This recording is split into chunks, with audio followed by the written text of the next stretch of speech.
मुल्क की सूरत हाल पर इस वक्त अगर नजर दौड़ाएं तो एक अलग किस्म का या इजाफी बोझ कह लीजिए भारत पर इस वक्त पड़ा है। एक तरफ जहां कोविड-19 के रिकॉर्ड तोड़ केसेस पिछले 24 घंटों में सामने आए हैं, वहीं दूसरी जानिब एक और इजाफी बोझ जो मुल्क के अंदर इस वक्त मुल्क की सरकार पर या महकमा सेहत पर, हेल्थ अथॉरिटीज पर, वो ये कि एक्टिव केसेस की तादाद 25 लाख से मुतजावज कर गई है। कुल मिलाकर मुख्तलिफ ममालिक भी इस वक्त आगे जरूर आ रहे हैं, लेकिन हिंदुस्तान के अंदर जो सूरत हाल है 24 घंटों के दौरान एक और नया रिकॉर्ड बना है। 3,49,165 नए पॉजिटिव केसेस कोविड-19 की आलमी वबा के सामने आए हैं। इन सबके साथ साथ अभी तक पिछले 24 घंटों के दौरान, यानी यही जो अरसा बीता है जिसमें 3.5 लाख के करीब केसेस रिकॉर्ड किए गए हैं, 2760 लोगों की कोविड-19 से मौत हो गई है। इनमें बेशतर वो लोग हैं जो ऑक्सीजन लेने के बाद भी या ऑक्सीजन की कहीं पर कमी और कहीं पर ऑक्सीजन लेने के बावजूद भी वो इस दुनिया से चल बसे। तो कुल मिलाकर मरने वालों की तादाद भी 1,94,000 तक पहुंच गई है। ये अभी तक की सूरत हाल है। इसके अलावा अगर आप देखेंगे तो पूरे मुल्क के अंदर जो इस वक्त सिचुएशन बनी है, सिविल सरकार के साथ साथ सिविल हुकूमत के साथ इस वक्त भारतीय फिजाइया या उसके साथ दूसरी तरफ बड़ी फौज भी आगे आकर ऑक्सीजन कंटेनर्स एक रियासत से दूसरी रियासत इस वक्त पहुंचाने का काम कर रही है। और आज तीसरा दिन है जब बड़ी फौज के सरबराह और दूसरी तरफ फिजाइया के सरबराह की तरफ से मजीद अहकामात जारी करके अपनी अपनी पलटन को और यहां पर अलर्ट रहने को कहा गया है। अब जब सूरत हाल इंतहाई तशवीशनाक बन चुकी है, बनती नजर नहीं आ रही बल्कि बन चुकी है, मुल्क के अंदर ऐसे हालात हैं, ऑक्सीजन सिलेंडर्स तो कई लोगों के पास पहले कई लोगों को नहीं मिल रहे हैं और जिन्हें मिल रही है वो भी फुटपाथ पर या अस्पतालों के बाहर कहीं पर खड़े हैं, क्योंकि नोटिस चस्पा कर दिए गए हैं बेशतर अस्पतालों के अंदर जहां पर ऑक्सीजन नहीं है वहां पर खुदारा वो लोग दाखिला न ले, इसलिए पहले से अपील की जा रही है कई अस्पतालों की तरफ से। लेकिन अब जो सूरत हाल बनी है, इन सब के बीच में मुख्तलिफ ममालिक आगे आकर इस वक्त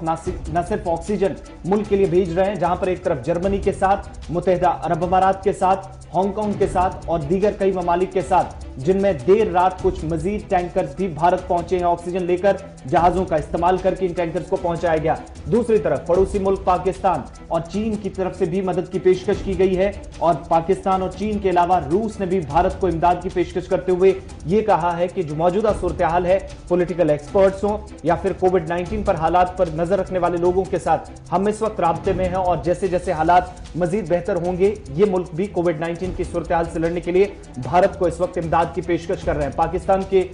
इतलातो नशरियात के वजीर फवाद चौधरी की तरफ से भी ट्वीट किया गया, वज़ीर आज़म इमरान खान की तरफ से भी ट्वीट किया गया और दूसरी तरफ वज़ीर खारजा शाह महमूद कुरैशी ने भी ट्वीट करके न सिर्फ मुल्क के साथ इस वक्त यकजहती का इजहार किया, लोगों की जो जानें जा रही हैं इस सूरत हाल से निपटने के लिए पड़ोसी मुल्क भारत के साथ इस वक्त मुश्किल हालात में खड़े हैं, इसका भी भरोसा भारत को दिलाया है। दूसरी तरफ व्लादिमीर पुतिन जो कि रूस के सदर हैं, उनकी तरफ से भी कहा गया है कि हर मुमकिन मदद, चाहे ऑक्सीजन हो, अद्वियात हो, पीपीई किट्स हो, मास्क हो, बाकी चीजें इस वक्त भारत पहुंचाना हो, वो इस वक्त की सूरत हाल में पहुंचाने के लिए तैयार है। और दूसरी सूरत हाल से निपटने के लिए भारत को जो मदद की जा सकती है, कुल मिलाकर 10 से 12 ममालिक अभी तक पाकिस्तान, रूस और चीन समेत भारत की मदद के लिए अमीन आगे आए हैं। बिल्कुल जिस तरीके से आसिफ ने बताया और मुख्तलिफ ममालिक की जानिब से जो सूरत हाल भारत के अंदर बनी है, कोरोना वायरस के मुख्तलिफ ममालिक की जानिब से सफरी जो राबता है वो फिलहाल मुनक़ता किया गया और इस सूरत हाल के बीच मरकजी सरकार पर सबसे ज़्यादा दबाव है, क्योंकि रियासतों के अंदर मुख्तलिफ रियासतों के अंदर जो सूरत हाल बनी है और रियासती सरकारों की जानिब से जो मरकज़ पर दबाव बनाया जा रहा है, चाहे वैक्सीन को लेकर, चाहे ऑक्सीजन को लेकर या दूसरे मामलात को लेकर, तो उससे साफ जाहिर हो रहा है कि मरकजी सरकार के लिए ये वक्त जो है काफ़ी कठिन है, न सिर्फ पूरे मुल्क के लिए और लोगों के लिए बल्कि मरकजी सरकार पर भी इजाफी बोझ इस वक्त बढ़ रहा है। अगर हम वैक्सीन को लेकर बात करेंगे तो वैक्सीन की सूरत हाल को लेकर या रेमडेसिविर जो है उस हवाले से, वो इंजेक्शन जो है उस हवाले से क्या कुछ खबरें सामने आ रही है और मरकज से क्या कुछ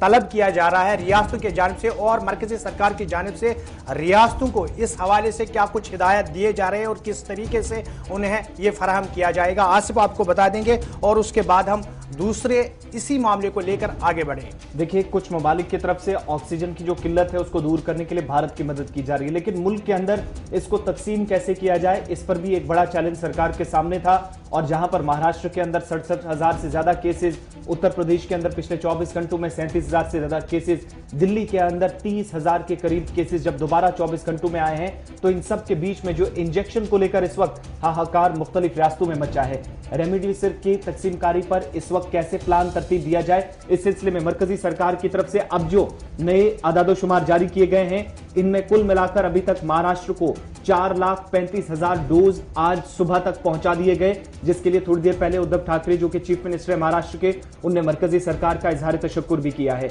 गुजरात को 1,65,000 डोज अभी तक पहुंचाए गए हैं, जहां पर सूरत हाल इंतहाई तशवीशनाक है। उत्तर प्रदेश के अंदर 37,000 के करीब केसेस, 1,61,000 जो डोज हैं रेमडेसिविर ड्रग के दवाई के, ये अभी तक पहुंचा दी गए मरकजी सरकार की तरफ से। कर्नाटक को 1,22,000 के करीब डोज अभी तक दिए गए हैं, जो शीशियां हैं, जो ड्रग इस्तेमाल होने हैं, जिस दवा का इस्तेमाल कोविड मुतासरा मरीजों के लिए होगा। 72,000 के करीब दिल्ली को दिए गए हैं, 75,000 छत्तीसगढ़ को, और मुतासरा रियासतों में चूंकि मध्य प्रदेश भी है 1 लाख के करीब, जहां पर इस वक्त भी एक्टिव केसेस की तादाद है 95,000 के करीब। अभी तक जो रेमडेसिविर दवा है या जो ये ड्रग है, इसका मरकजी सरकार की तरफ से इस्तेमाल करने के लिए मुख्तलिफ रियासतों में, तो मध्य प्रदेश को भी 95,000 के करीब डोजेस अभी तक दिए जा चुके हैं। इन सब के बीच में कुल मिलाकर जो सूरत हाल बनी है, उस पर वज़ीर आज़म, वज़ीर दाखिला और वजारत दिफा की भी नजर है, जो कि फिजाइया, सिविल सरकार की भी, और दूसरी तरफ बड़ी फौज भी और नेवी भी इस वक्त भरपूर मदद और ताउन मरकजी सरकार का कर रही।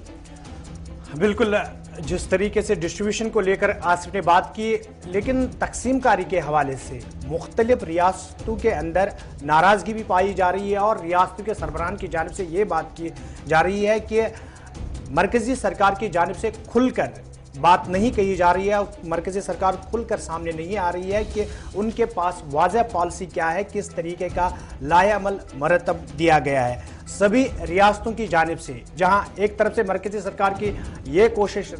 रही है पिछले 1 महीने के अंदर कि हर किसी रियासत के साथ हिसाब के मुताबिक उन्हें वैक्सीन दी जाए, या उनके साथ उसी तरीके का व्यवहार किया जाए जो दूसरी रियासतों के साथ किया जाए। लेकिन इस बीच अगर हम मुख्तलिफ रियासतों की बात करेंगे तो मुख्तलिफ रियासतों की जानिब से आसिफ ये बात भी सामने आ रही है कि मरकजी सरकार खुलकर इस चीज़ को लेकर सामने